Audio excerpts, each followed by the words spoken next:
Nasa dalampasigan si Van habang nakatingin sa malayo. Galing siya sa isang misyon kung saan matagumpay niya namang natapos. Isang secret agent, ang pamilya meron ang 28 anyos na binata at sa kanya na pinasa ng magulang ang grupo. Isang taon na niyang pinamunuan ang grupo at ni isang beses ay wala pa naman siyang naipalya na misyon. Bukod sa pagiging leader ng secret agent, ay mayroon ring sariling negosyo ang binata kung saan pinapahandol niya sa kanyang kanang kamay. Binibisita lamang niya ang mga ito isang beses sa isang taon. Ang alam ng mga tao ay isa siyang businessman, ngunit wala silang kaalam-alam kung ano ang tunay na pinagkakaabalahan ng binata. Nagtayo ang binata ng mga negosyo sa tulong ng kanyang magulang upang maitago ang tunay nilang trabaho. Ito ay ang isang agent. Alam ni Van kung gaano kadelikado ang trabahong pinasukan niya. Kampante naman ang binata na magagawa niya ang lahat ng misyon dahil nasa dugo na nila ang pagiging magaling sa lahat ng bagay. Sabado noon at planong mag-bar si Van. Naisip niyang panahon na para pagbigyan muli ang kanyang sarili na magsaya. Lalo pa at nakasampung misyon na siya sa isang buwan pa lamang. Marami na siyang naipakulong ng mga masasamang tao at lahat ng mga ito ay iniwan niya ng buhay. Hindi siya katulad ng ibang agent na halos walang awa na tinapos ang buhay ng mga ito. Naniniwala kasi si Van na kailangan munang magbayad ng mga ito dito sa mundo bago sa taas. Umalis na si Van sa dalampasigan at sumakay na sa kanyang mamahaling sasakyan. Papunta siya sa sikat na bar kung saan natitiyak niyang masisiyahan siya sa gabing iyon. Pagpasok pa lamang ng binata ay sumalubong na kaagad sa kanya ang mga mata ng kababaihan. Lihim na napangiti ang binata dahil kitang-kita niya ang mapang-akit na mga tingin ito. Hindi mapagkaila na may hitsura ang binata at matipuno pa ang katawan. Umupo si Van sa isang sulok at kalaunan ay kumuha ng VIP room upang doon maghanap ng pwedeng panghapunan sa gabing iyon. Maganda ang kwarto na napili ni Van dahil salamin ito at makikita niya ang mga taong nagsasayawan at nagiinuman sa labas. Ang kaibahan lamang ay hindi siya makikita sa loob. Umorder na ng maiinom ang binata at isang lagok pa lamang ng alak ay napapikit na siya. Oh, this is life. Babae na lang ang kulang. Okay, Van, we need to find a delicious food. Wika niya at nagtingin-tingina na sa paligid. Ilang segundo lamang ng paghahanap ay biglang napatigil si Van nang makita ang isang grupo na kababaihan na kakapasok lamang sa loob ng bar. Napataas ang kilay ni Van nang mapansin ang kasama ng mga ito na parang naligaw lang ata sa lugar. Bakit nang papasok ng bata ang bar na to? And what she's wearing? Tanong ni Van at hindi binitawan ng tingin ang dalaga. Nakuha ang pansin ni Van sa isang babae na nasa gitna ng 5 babaeng kakapasok lamang. Maganda at sexy ang katawan nito, ngunit masyadong kikay ang suot ng dalaga. Napailing si Van at naghanap ng ibang babae. Ramdam niyang natipuhan niya ang kikay na dalaga, ngunit ayaw niyang pumatol sa bata. Ilang minuto nang naghahanap si Van ng pwedeng makain sa gabing iyon. Ngunit wala siyang napili. Ilang sandali pa'y biglang bumalik ang kanyang tingin sa isang grupong papasok na sa isang VIP room kung saan katabi lamang ang kanyang kwarto. Salamin rin ang kwarto ng grupo at kailangan lang nitong pindutin ang isang remote upang hindi sila makita sa loob. Nakahinga ng maluwag si Van dahil parabang walang balak ang mga babae na pindutin ang remote. Kaya malaya ni Van na tingnan ang dalagang Kikay na kanina pa panay ang tawa at sayaw. Napalunok si Van dahil sa kakaibang nararamdaman para sa babae. Alam niyang malayo ang kanilang agwat dahil bata pa ito sa tingin ng binata. At sa tansya niya ay hanggang dibdib niya lang ang tangkad ng babae. Napailing na lamang siya at uminom muli ng alak. Maya-maya pa ay napansin ng binata na lumabas na ang grupo at agad pumunta sa dance floor. Hindi mawala ang tingin ni Van sa Kikay na babae na parabang wala ng bukas kung sumayaw. Wala itong pakialam sa kung ano ang hitsura at basta na lamang gumiling sa gitna ng dance floor. Biglang nakaramdam ng init sa katawan si Van at nag-iwas ng tingin nang makitang umangat kunti ang palda na suot ng natipuhan niyang babae.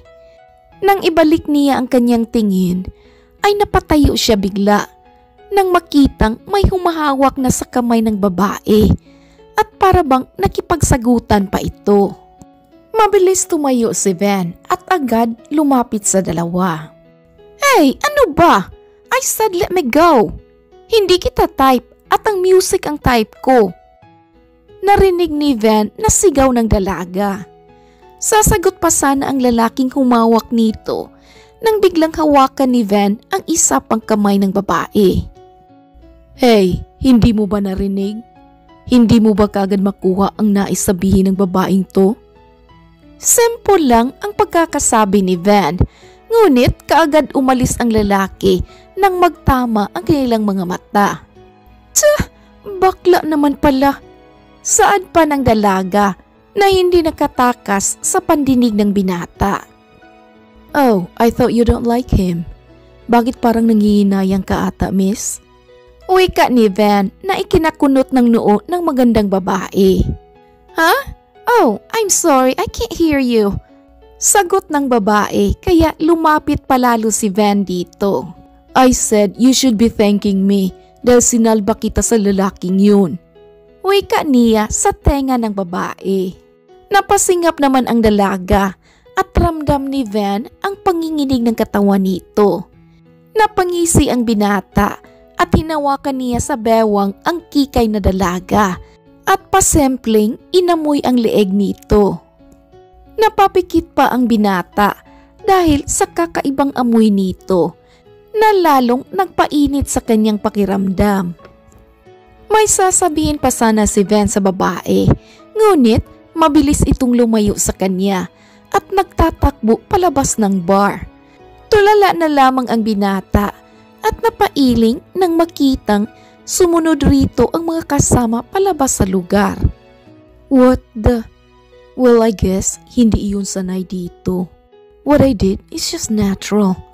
Wika na lamang ni Van at bumalik sa kanyang kwarto at nilunod sa alak ang sarili. Nagtataka siya sa gabing iyon dahil hindi man lang siya naghanap ng ibang babae na maikakama dahil sa magandang Kikay na nahawakan niya. Lihim na lamang na natatawa si Van dahil unang beses niyang matamaan sa isang batang babae.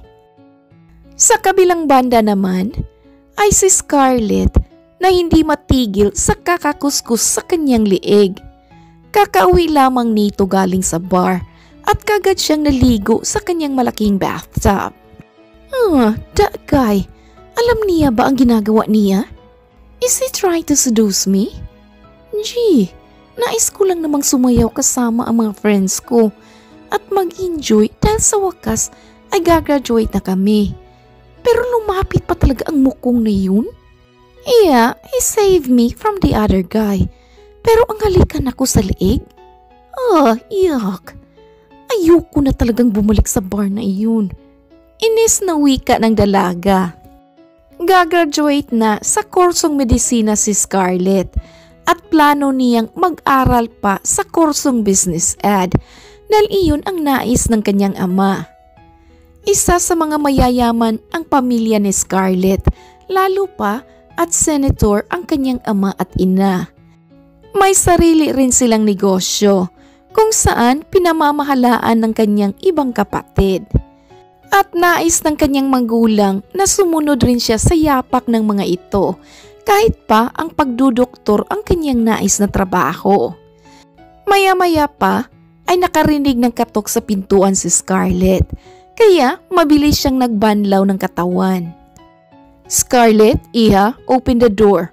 May pag-uusapan tayo." Narinig ni Scarlett ang wika ng kanyang ama. "Oh, wait Dad, just a second."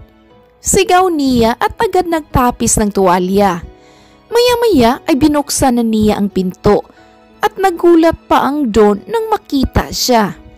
"Goodness Scarlett, will you please put some clothes first? Hindi ka na bata anak para magsuot ng ganyan. Tapos magbubukas ka ng iyong pintuan?" Napairap naman sa kawalan ang dalaga dahil sa reaksyon ng ama. Dad, it's just you. Ano bang kailangan ninyo?" "Anak, please. Nais kong maging maingat ka sa lahat ng pagkakataon. Paano na lang kung hindi ako ang nasa labas? Wala akong ibang hiling, kundi ang maging ligtas ka sa anumang oras." Okay. Gosh. Okay, wait for me here. Magbibihis na muna ako." Iling-iling na sagot ni Scarlett at sinarado muli ang pinto. Kagad siyang nagbihis ng pajama at muling binuksan ang pinto at nakatayo pa rin ang kanyang ama. Huminga ng malalim si Scarlett at pinapasok ang Don sa loob. "Okay, what is it Dad? Gabi na po ah." "Yes, it is. Well, nais ko lang magtanong kung saan ka galing. Tumawag ako sa university at sinabi nilang maaga kang umalis doon." Taas kilay na tanong ng Don. "Oh, about that? Well, nag-bar kami saglit ng friends ko. As in, saglit lang. Dahil alam namin na hanapin mo ako. Well, sila rin naman." Napailing na lamang ang Don at hinawakan ang balikat ni Scarlett.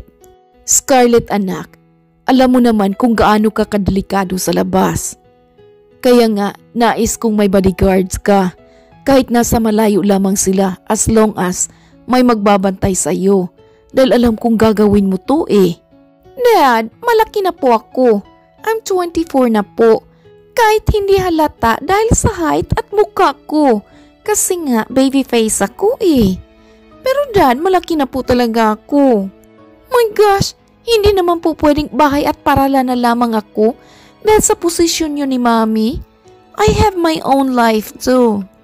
"I understand your point, iha. Pero hindi maganda ang panahon ngayon. Delikado ang lumabas lalo na sa gabi." "Yeah, I know. Our lives are always in danger kahit noon pa man. Kaya nga, minsan naisip ko kung kailan kayo bababa sa inyong posisyon eh. At mag-focus na lamang sa negosyo natin at sa akin para malaya na tayong makagalaw eh. Hindi naman tayo naghihirap, Dad." "Anak, please understand. May mga misyon pa kami ng mami mo na kailangan naming tapusin. Hayaan mo at sa oras na matapos namin ang lahat ng termino ay bababa na kami. Lalo pa at susunod ka na sa yapak ng mga kapatid mo." Huminga na lamang ng malalim si Scarlett at malungkot na tumango. "Yeah, I get it. Anyway, pumunta lang ba kayo dito para tanungin kung saan ako galing?" "Oh no, may sasabihin din pala sana kami ng mami mo. Pero nauna na siyang matulog." "Okay, so what is it?" "We wanna let you know na aalis kami ng mami mo anak. Out of the country ang lakad namin ngayon. 1 month din kami doon." Nagulat na lamang si Scarlett dahil iyon ang unang beses na iiwan siya ng mga magulang ng ganoon katagal. Ngunit lihim rin siyang natutuwa dahil isa lang ang ibig sabihin nun. Malaya siyang makapaglakwat siya dahil wala sa bahay ang kanyang ama at ina. "But there's one more iha." Pahabol pa ng Don. "Okay, what is it?" "Dahil matagal kaming mawala rito, kumuha kami ng mami mo ng bodyguard na sasama sa iyo rito sa mansyon. Andyan naman ang yaya Lourdes mo, pero iba pa rin kung may iba kayong kasama." Here we go again. Daddy naman, alam mo namang ayoko ng may bodyguards, hindi ba? Nagsimula ng mainis ang dalaga dahil alam niyang mabubulyaso ang lahat ng lakad niya kapag matuloy ang nais ng ama. We know, anak, pero para sa iyong kaligtasan ay itutuloy pa rin namin ang plano namin ng mami mo. Wala kang dapat ipag-alala dahil hindi mo siya makikita kahit saan, except dito sa bahay. Yeah, but still, ayoko pa rin, Dad. Kayo na rin ang may sabi na hindi na ako bata. Mapababae man yan o lalaki ay ayoko pa rin. Napailing ang Don at niyakap ang dalaga. Wala kaming ibang hiling kundi ang maging safe ka, anak. Wala kami sa tabi mo ng 1 buwan, kaya itutuloy pa rin namin ang plano na naisip namin ng mami mo. Okay, matulog ka na. Bukas ay ipapakilala ko siya sa iyo.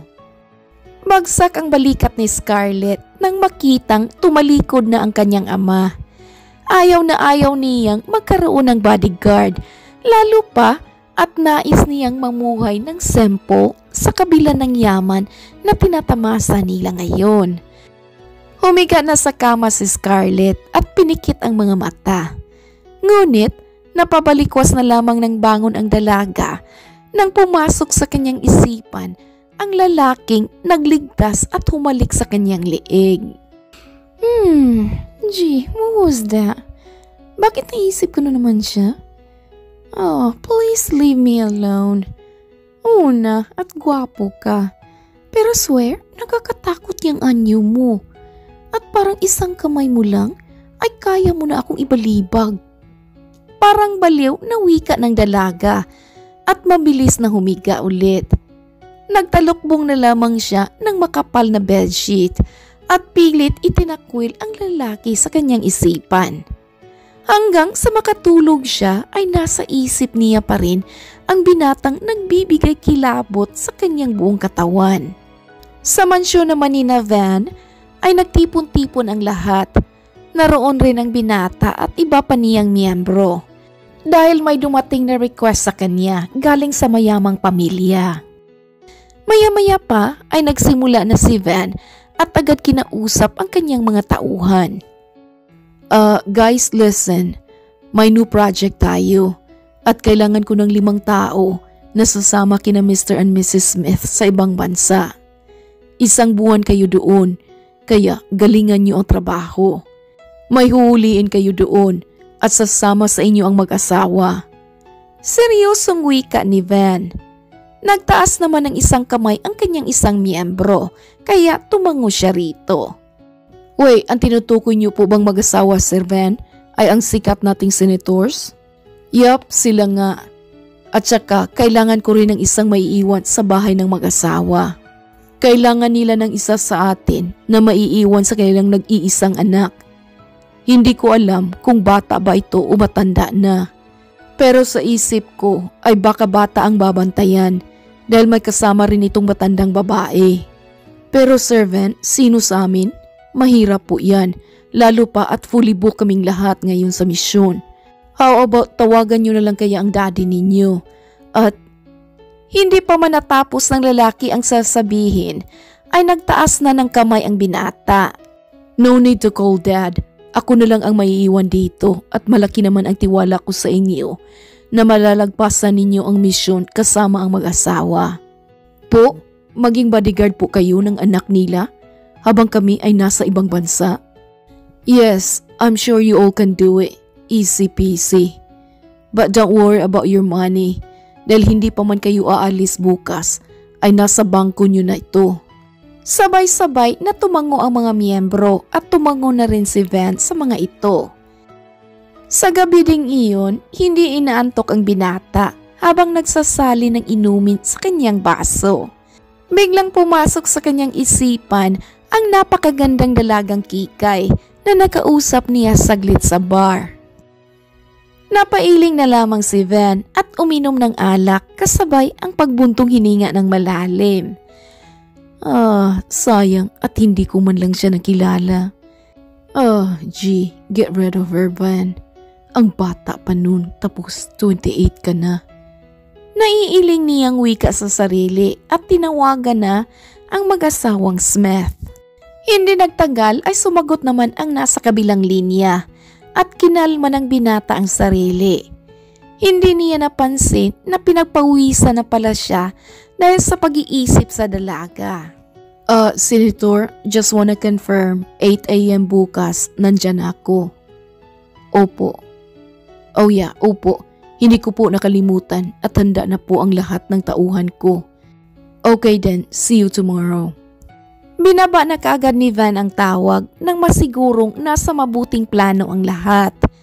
Maya-maya pa ay naligo na lamang ang binata at saka natulog.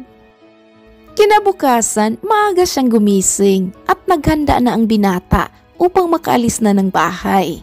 Bit-bit ang isang duffel bag at tiningnan muli ni Van ang sarili sa salamin. Okay, this is it. Another mission with a twist. Magiging gwardya pala ako in 1 month. Babysitter in other words.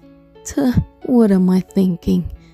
Wika niya sa kanyang sarili sa harap ng salamin.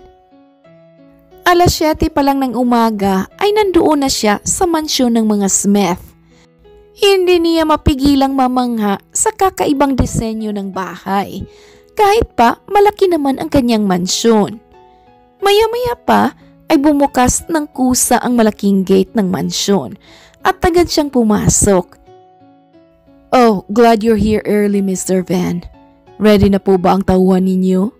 Nakangiting tanong ng Don at lumingon sa likuran nito sa pag-aakala na sumusunod rin ang kanyang anak. Yes, Senator. Nasa waiting area na po sila ngayon at hinihintay kayo. Makisig namang sagot ni Van at lihim ring hinanap ng kanyang mga mata ang anak nito. Oh, thank you, Iho. Ikaw na ang bahala sa anak ko, ha? Actually, Iho, she's old na, pero isip bata pa rin, kaya kailangan ka talaga namin. Anyway, bababa na yun at late ata natulog. Okay, pumasok ka muna. Nakangiting wika naman ang ginang, kaya tumango si Van dito.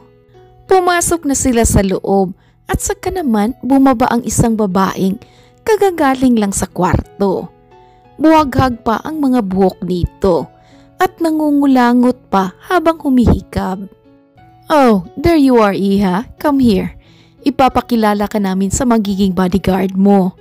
Don't worry, at isa lang ang kinuha ko para hindi ka na magalit sa amin ng mami mo. Masayang wika ng Don at kinawayan ang anak. Nagtaas naman ang tingin si Van at doon nagtama ang kanilang mga mata. Para bang natuod si Van sa kanyang kinatatayuan nang makita ang dalaga. Ganoon rin naman si Scarlett kay Van. Ikaw, siya pa? Halos sabay na sigaw ng kanilang isipan. Napangiti si Van at lihim na nagbunyi. Napaiwas naman ang tingin si Scarlett, ngunit patuloy naman ang pagbaba ng hagdan. Okay anak, I want you to meet Van, your personal bodyguard. Ngiting wika ng Don kay Scarlett. Napaisip na lamang ang dalaga na sana ay lamunin siya ng lupa habang pinapakilala ng kanyang ama ang kanyang magiging bodyguard. Hinding-hindi makakalimutan ni Scarlett ang muka ni Van dahil presko pa sa kanyang isipan ang ginawa nitong paghalik sa kanyang liig. At ito lang ang lalaking may ganang gumawa noon sa kanya. Hello, Miss Scarlett. I'm Van. Nice to meet you. I thought isang bata ang babantayan ko, Mr. and Mrs. Smith. Dalaga pala. At sa tingin ko, hindi na kailangan ng gwardya. Pagpapakilala ni Van na nakangisi pa kay Scarlett na parabang may nais ipahiwatig. Sunod-sunod ang paglunok ng dalaga at hindi alam kung saan titingin. Hindi nagtagal ay huminga ng malalim si Scarlett at nagtaas ng tingin. Nakita niya ang saya sa mga mata ng binata at nilabanan niya ito. Oh, hi. Hello, Kuya Guard. Or should I call you Kuya Van or Kuya Zon po? Oh yeah, ako nga pala si Scarlett. Yes po, hindi na po ako bata para bantayan pa. I'm 24 years old by the way. Pagpapakilala rin ni Scarlett at binigyan niya ng matamis na ngiti ang kaharap. Napawi ang ngisi ni Van at kaagad nag-iwas ng tingin. Akala niya ba papatalo ako? Kung tutuksoin niya ako ng mga ngisi-ngisi niya, aakitin ko siya hanggang sa hindi na siya makapagtimpi. Sigaw ng isipan ni Scarlett at humawak sa bisig ng ama. Dad, see? Narinig niyo po ang sinabi ng nakuha niyong gwardya? I don't need a guard po dahil hindi na ako bata. Kaya ko nang makipagsabayan sa mga matatanda. Malambing pangwika ng dalaga habang nakatingin kay Van. Ay naku, kahit pa iha, ikaw lang ang nag-iisa naming anak. Kaya lahat gagawin namin. Masiguro lamang ang kaligtasan mo. Van, iho, aalis na kami ng asawa ko. Ikaw na ang bahala dito sa anak ko at magkatabi lamang kayo ng kwarto. Scarlett, samahan mo ang bodyguard mo sa taas. Ituro mo sa kanya ang kanyang silid. Biglang naalarma si Scarlett sa narinig at bagsak ang kanyang balikat. Kasabay nito ay ang pagyakap ng Don at Donya sa kanya. Everything will be alright anak. Babalik kami ng mami mo after a month. Van is a good guy. Iho, aalis na kami. No problem sir, mag-ingat kayo. Hindi namin kayo bibiguin. Sagot ni Van at umalis na nga kaagad ang mag-asawa. Ilang minuto nang nakatayo ang dalawa sa loob at ni isa sa kanila ay wala pang nagsalita. Hey, you okay? First time mo bang maiwan ng magulang mo? Wika ni Van na nakatingin sa dalaga. Napakurap naman si Scarlett at tumango. I'm just thinking na 1 month sila doon and I hope they're okay. Sila lang ang meron ako sa mundong to. Kaya normal lang siguro na matakot ako sa posibleng mangyari. Oh, don't worry. Madali lang ang 1 month. The next thing you know, babalik na sila dito. Everything will be okay. Hey, you know what? Everything happens for a reason. Wika ni Van habang unti-unting lumapit kay Scarlett. Kaya mabilis na umatras ang dalaga rito. What? What are you talking about? What do you mean reason? Na magkita tayong muli? Believe me or not, nagulat rin ako nang makita kita kanina. Sino mag-aakala na ikaw pala ang babantayan ko? Mabuti na lang na hindi ako sumama. Ngising sagot ni Van at takma na sana hawakan ang braso ni Scarlett. Pero mabilis ang naging galaw ng dalaga at agad nakalayo kay Van. Hey, you stay there. Hindi ako magdadalawang isip na tumawag ng tulong kapag may gagawin ka sa akin. Ay nako, paano ba yan? Umalis na ang mami at daddy mo. At sa tingin ko, wala pa dito ang yaya mo. No, I have my own ways. Just stay there. Hindi pa ako nakaka-move on sa ginawa mo sa akin sa bar, ha? Huwag kang gagawa ng pangalawang pagkakamali. Hey, wait a minute. Wala akong ginagawang mali sa iyo sa bar. Tumahimik ka dyan. You kissed my neck, remember? Tapos, ngayon sasabihin mo wala kang ginagawang mali. What? Oh no, you're wrong. I didn't do that. I just smelled it. Ha, smell mong mukha mo. Iramdam ko nga until now ang labi mo eh. Mabilis na tumakbo si Scarlett sa taas at sinunda naman ito ni Van. Natatawa pa ang binata dahil sa itsura ng dalaga sa oras na iyon na para bang takot na takot ito sa kanya. Hey, where are you going? Scarlett, wait up. Pag ako nawala dito sa bahay niyo, lagot ka. Ituturo mo lang naman sa akin ang kwarto ko, hindi ba? Hinihingal naman si Scarlett at mabilis na binuksan ang kanyang kwarto at nilock ito kaagad. Napahawak pa siya sa kanyang dibdib at huminga ng malalim. Oh my gosh, I need to get out of here. Pero paano? He's outside and I'm sure he's waiting for me. Oh my goodness. That guy, smell niyang mukha niya. Inis na wika ni Scarlett at kaagad pumasok sa kanyang banyo. Mabilis na ligo ang dalaga at maya-maya pa ay handa nang lumabas ng kwarto. Nagugutom na kasi ito, ngunit natatakot naman siyang makita si Van sa labas. Okay, I can do this. Bodyguard ko lang naman yung mukong na yun. Iya, gwapo siya, pero bastos pa rin siya for me. Bulong nito at dahan-dahang binuksan ang pinto. Nakahinga siya ng maluwag nang walang makitang van sa labas ng kanyang pintuan. Kaya nagmamadali siyang lumabas at tumakbo papunta sa kusina.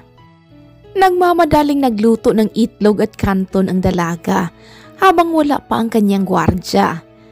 Nang matapos magluto ay agad-agad niya itong sinubo kahit pa ramdam niya ang init ng mga ito. Nasa ganoon siyang posisyon nang makita ng binata na nakatulalang nakatitig sa kanya. Mabilis na binitawan ni Scarlett ang tinidor at dahan-dahang ginuya ang pagkain sa kanyang bibig. Are you okay? Nagmamadali ka ba? Relax, Scarlett. This is your home. Okay, lalabas na muna ako at tatawagan ko lang ang mga tauhan ko. Hindi pa man nakasagot si Scarlett ay lumabas na ng bahay si Van. Mabilis na uminom ng tubig ang dalaga at sinundan ng tingin ang binata. Oh, okay. Hindi niya na ba ako tatakutin? Serious mode na ba siya? Mabuti naman para hindi na ako parang baliw na nagtatago sa sarili kong pamamahay. Wika niya at planong aakyat na sana sa kanyang kwarto. Ngunit biglang tumigil ang kanyang paa at nakita na lamang ang sarili na lumabas na ng bahay. Palipat-lipat ng tingin ang dalaga at nakita niya si Van sa garden ng kanyang ina. Nakatalikod ito at may kausap sa cellphone. Dahan-dahang lumapit si Scarlett dito dahil nais niyang makinig sa usapan ng lalaki at kausap nito. Alam niyang mali ang kanyang ginagawa pero pinagpatuloy pa rin ito ng dalaga. Hindi nagtagal ay nakalapit na si Scarlett at hindi naman siya napansin ng binata. Yes, Dad? Oh yeah, I'll be there next month. At tungkol naman sa mga negosyo ko, maayos silang lahat. Well, I trust my secretary, Dad. Hindi lalago ang kumpanya kung hindi dahil sa kanila. Oh yeah, of course, Dad. I'll bring my lady soon enough. Wika ni Van at narinig naman ito ni Scarlett. Biglang napalunok si Scarlett dahil sa sinabi ni Van. What? I'll bring my lady soon enough? Ibig sabihin? Bulong niya sa sarili at sakto namang lumingon si Van sa kanya. Nagulat pa ang binata, ngunit agad ring napangiti. Alright, Dad. I'll talk to you later. My lady is here. Nakangising wika nito na ikinagulat ni Scarlett. Lihim namang natuwa ang dalaga pero hindi niya pinalata. Excuse me? What do you mean, lady? Yeah, you're my lady. Cargo de konsensya kita kapag may mangyari sa'yo. Kaya ikaw ang lady ko ngayon. At sa'yo ko lang ipofocus ang mga mata at tenga ko. Nakangiting sabi ng binata at titig na titig sa dalaga. Oh, okay. You know what? Kung tunay ngang magaling kang gwardya, papayagan mo akong mag-bar mamaya. I'll be alright, right? Dahil nandyan ka. Just don't tell my mom and dad dahil alam kong hindi sila papayag. Oh, okay. Deal. Sasamahan pa kita kahit saan mo pa gusto. Napaiwas ng tingin si Scarlett at namewang sa binata. Alright then, 10 p.m. later. Okay, sa kwarto na muna ako. And oh, by the way, pag nandito na si Yaya, pakisabi na dalhan ako ng pagkain sa kwarto ko mamaya. Pumasok sa loob ng bahay ang dalaga at hindi na hinintay ang sagot ng binata. Pagpasok pa lamang sa kanyang kwarto ay saka pa nakahinga ng maluwag si Scarlett. Oh gee, why am I acting like this? Si Van lang ang nagpaparamdam sa akin ng ganito. Oh gosh, Scarlett, hindi ka makapag-isip ng matino tuwing karap ang lalaking yun. Saad na lamang niya at naisip na matulog na muna habang nagpapalipas ng oras. Samantalang si Van naman ay hindi mawala ang ngiti sa kanyang mga labi. Hindi niya alam na darating pala ang oras na iyon kung saan matutuwa siya sa isang babae. Kaagad kinontak ni Van ang mag-asawa pati na ang kanyang tauhan sa kumpanya. Nawala sa kanyang isipan ang planong tawagan ang mga ito nang makita si Scarlett na nasa kanyang likuran habang kausap ang ama.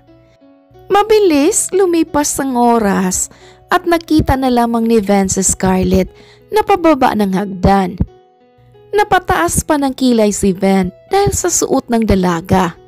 Ibang-iba ito sa unang gabi na itong makita sa bar.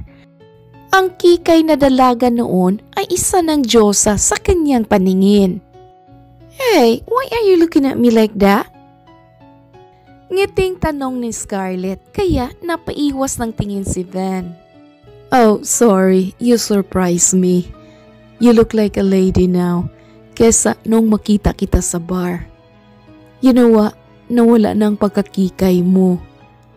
Pero okay lang ba talagang magsuot ka ng ganyan? I mean, it's too revealing. Kitang-kita ang dibdib mo. Oh no, it's okay. This is fine with me. You know what? Hahanap ako ng lalaki ngayon. At hindi ako matatakot dahil kasama kita. Malambing na sagot ni Scarlett at mabilis namang napatingin si Van dito. Hey, behave young lady. Kung ayaw mo magkagulo sa bar na pupuntahan natin. Seryosong wika ng binata at napairap naman dito ang dalaga.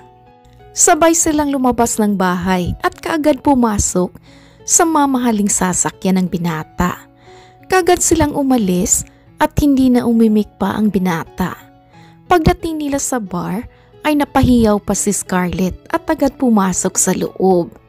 Nasa likod lamang si Van habang matalim na tinitingnan ang maraming kalalakihang napapatingin sa dalaga.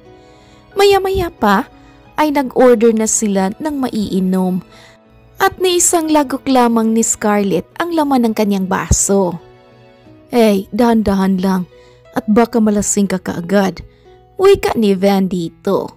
What? I can't hear you. Just enjoy there. At uuwi na tayo mamaya. Wika rin ni Scarlett at nilakasan ang boses dahil sobrang lakas ng musika sa loob ng bar. Mabilis lumipas ang oras at lasing na si Scarlett. Tinamaan na rin ng alak si Van, ngunit mabilis pa naman ang galaw ng kanyang mga mata. Nagmamasid sa paligid at sinusigurado ang seguridad ng dalaga. Ilang minuto pa ang lumipas ay tumigil na si Scarlett sa kakasayaw at lumipat kay Van. Hey, my handsome bodyguard, uwi na tayo. Ayokong sumuka dito at nakakahiya. Natatawang wika nito at basta na lamang yumakap sa binata. Oh, really? Akala ko ba maghahanap ka pa ng lalaki? Mukhang alak ata ang hinahanap mo. Sigaw rin na sagot ni Van dito.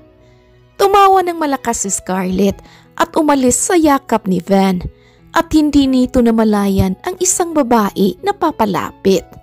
Hindi sinasadya ni Scarlett na masiko ito kaya kaagad itong nagalit.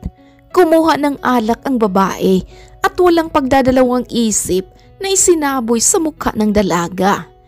Ngunit bago pa man mabasa ang dalaga ay mabilis na humarang si Van at sa kanyang mukha na isaboy ang alak.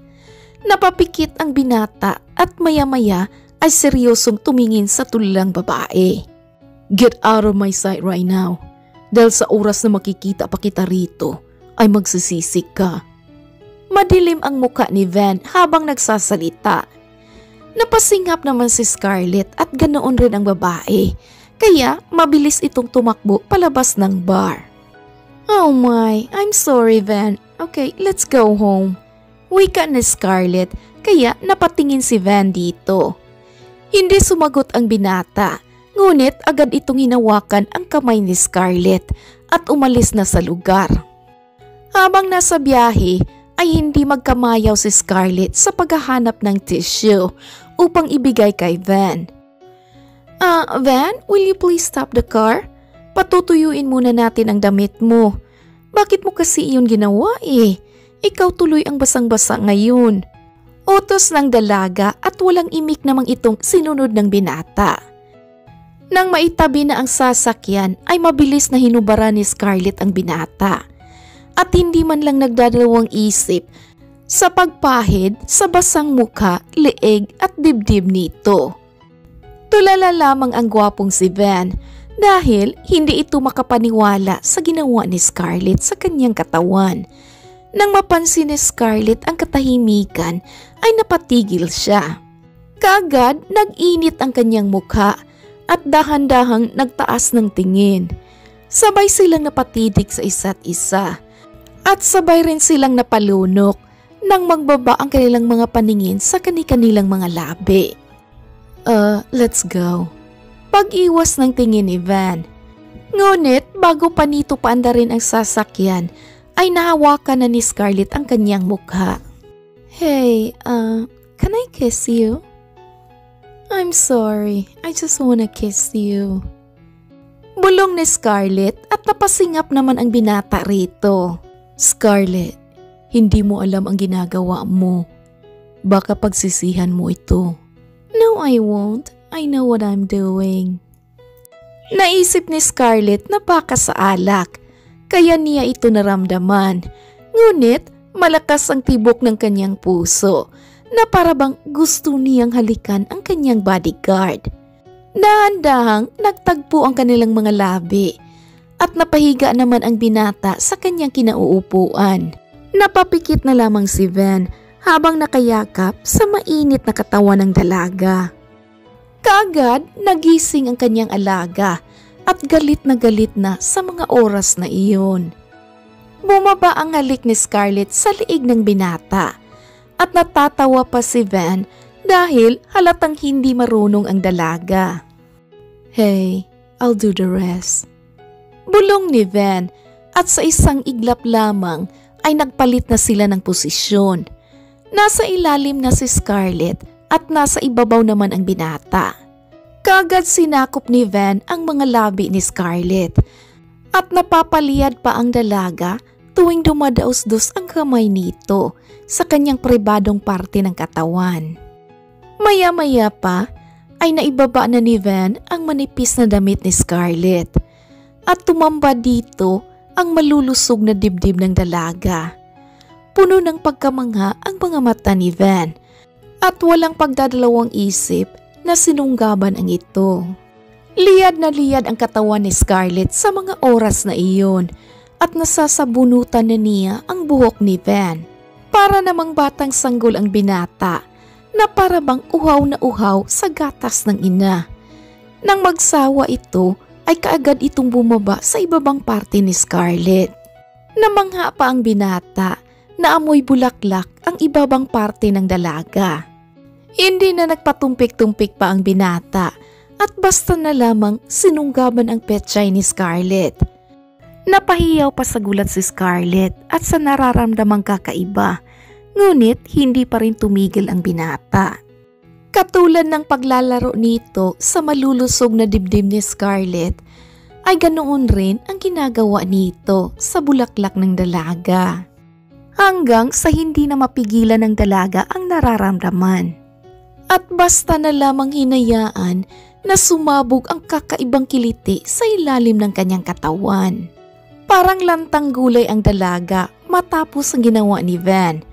Napangiti na lamang ang binata at hinalikan sa noo si Scarlett. Just go to sleep. I know you're tired. Bulong ni Van dito. Hindi na sumagot si Scarlett dahil nakatulog na ito sa upuan. Hindi naman mawala ang ngiti ng binata habang binabaybay nila ang daan pa uwi. Pagdating nila sa mansyon ay tulog na ang katulong ni Scarlett, kaya kaagad pinangko ni Van na parang bagong kasal ang dalaga. Pumasok sila sa kwarto mismo ni Van at doon hinayaan nitong makatulog nang matiwasay si Scarlett. "Alright, good night beautiful. I love you." Bulong nito at dahan-dahang tumabi. Hindi mapagkaila na nahulog na nga ang loob ng binata kay Scarlett. Hindi niya gawaing magpapaligaya ng babae na walang nakukuhang kapalit. Ngunit kay Scarlett ay nagagawa niya ito. Kinabukasan ay hindi na nagulat si Scarlett nang magising na katabi si Van. Nawala ang kanyang kalasingan nang umalis sila sa bar. Kaya naalala pa niya ang ginagawa nilang milagro ng binata sa loob ng sasakyan nito. Hinagod ni Scarlett ang buhok ni Van at napangiti. "I don't care if you're just a bodyguard, Van. I fell in love with you. Gagraduate na ako next month at pwede akong magtrabaho kaagad. Ayoko nang mag-aral pa ng ibang kolehiyo. All I want is to be with you. Ngayon lang ako nakaramdam ng ganito at wala akong pakialam kung sa isang tulad mo tumibok ang puso ko." Saad nito at dahan-dahan namang bumuka ang mata ng binata. "Wait, who told you that? Na isa lamang akong hamak na bodyguard? I'll tell you the truth, Scarlett. Isa akong mayamang negosyante. At ako rin ang leader ng private secret agent. Hindi ako naghihirap at hindi tayo maghihirap. I fell in love with you too.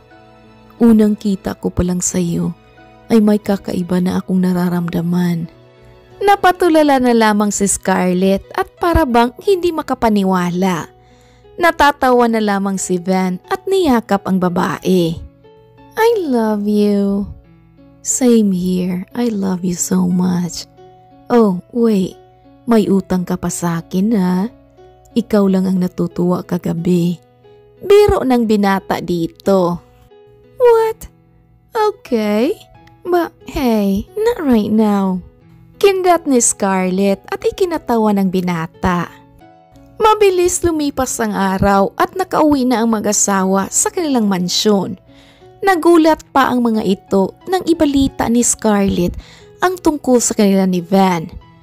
Naiiling na lamang ang Don dahil hindi siya makapaniwala na habang nasa malayo sila ng asawa ay may ginagawa namang kababalaghan ang kanyang anak. Ganun pa man ay wala silang naging hadlang sa dalawa dahil kitang-kita naman nilang masaya ang kanilang yunika iha kay Van. Nais pa nilang bigyan ng ibang trabaho sa kumpanya ang binata. Ngunit nagulat sila nang malaman ang tunay na trabaho at pagmamay-ari nito. Hindi nagtagal ay ikinasal na rin ang dalawa matapos makapag-graduate si Scarlett. Tuluyan na ring bumaba ng pwesto si Van dahil nais niyang unahin ang sariling pamilya kesa sa trabaho. Nag-focus na lamang si Van sa kanyang kumpanya at ilan pang negosyo. Lalo pa at paparating na ang kanilang kauna-unahang anghel at kanilang magiging panganay na anak. Simula noon ay naging masaya na ang buhay ni Scarlett at Van. At lalo pa itong naging makulay nang dumating na ang kanilang panganay. The end. Alright mga kakulay, I hope you enjoyed this beautiful story. If you do, please like, comment, share, and subscribe. Thank you all my subscribers and listeners. Thank you Rui for writing this story. This is Ethel McMenamin saying, bawat buhay ay may kulay. Thank you and take care. Dagan kayong salamat. See you sa next story.